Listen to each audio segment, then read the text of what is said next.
you're sick of seeing your Gmail inbox look like this and you're using WordPress with contact form 7, I've got a few tips for you to decrease that spam email amount you get.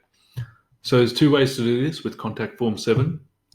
One is by implementing some ASCII tags within your contact form 7 form, which will check against known spam database and not proceed to deliver those emails. And the other one is using a Google reCAPTCHA. So the combination of those two, you should be able to cut out 99% of the spam you're getting currently.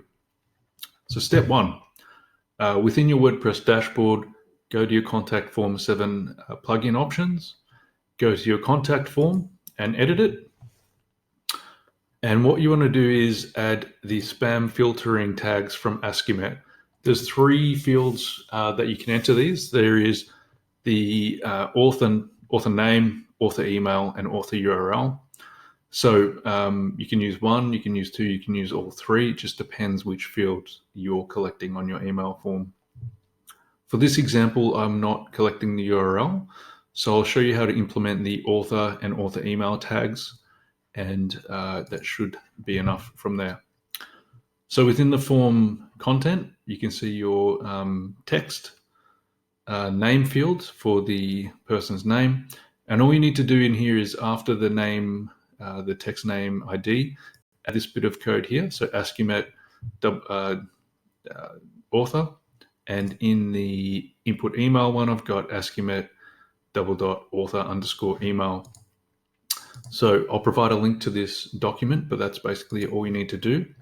Then save your form, and you can test it that it's working using the email address ASCII-guaranteed-spam@example.com.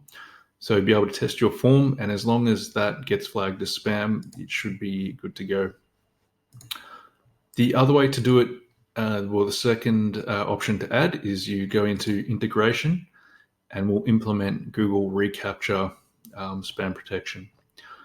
So you're in contact form, integration menus, click on Setup Integration, and open this URL, the Google reCAPTCHA, and you need to set up your site. Go to Admin Console, and you name the label. So this is for my own site, so I'll name it as the domain. You want CAPTCHA version 3, it's the most current one. You have the domain of your website here, so it knows it's working on the right domain. The email address that you want to receive notifications for, agree to the terms and services, and send alerts to owners. So this will update you on spam activity. So once you submit that, you'll get 2 values. You'll get your site key, which you copy and paste into the associated field, and your secret key, save changes. And now you've got 2 layers of protection on your forms. So now have a look at your website and we'll test it out.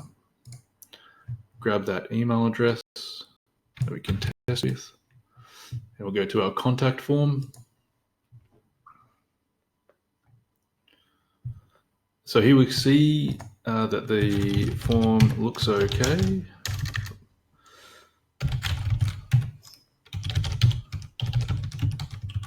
Oh, we're using that one. Just test. Let's see how we go. So as you can see, it's got an error. It doesn't actually submit the form because it's been identified as a known spam email address. So that's working.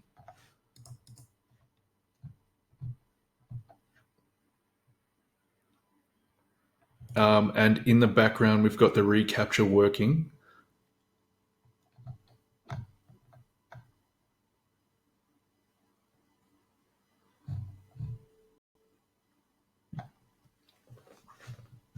So version 3 of reCAPTCHA doesn't actually use like a CAPTCHA test or one of those little images where you have to identify the traffic lights or whatever it is.